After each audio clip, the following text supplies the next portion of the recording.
টাকা করে এই তৃণমূল সরকারের বরাদ্দ করেছে কিছু কাজ করবে, কিছু কাজ করার নামে ভাওতাবাজি।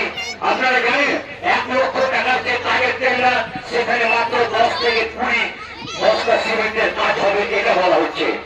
সোশ্যাল মিডিয়ায় খুব ভাইরাল হয়ে গেছে একটা জিনিস, একটা টিউবওয়েলের জন্য 93,000 টাকা, একটা 400 টাকা সোলার লাইট লাগিয়ে দিয়ে সেখানে 6,500 টাকা টেন্ডার দেখানো হচ্ছে।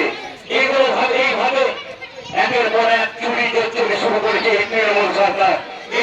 আমাদের লোকাল লেভেলে আমরা দেখতে পাচ্ছি যে সমস্ত তৃণমূলের নেতারা আজকে নেতৃত্বে রয়েছে তারা একটা বিড়িকে প্রবাহি খেত, একটা বিড়ি সকালবেলা খেয়ে আরেকটাকে সে খানিকে ভেজে রাখতো পকেটে, তারপরে বিকালবেলা সে বিড়িটাকে খেত।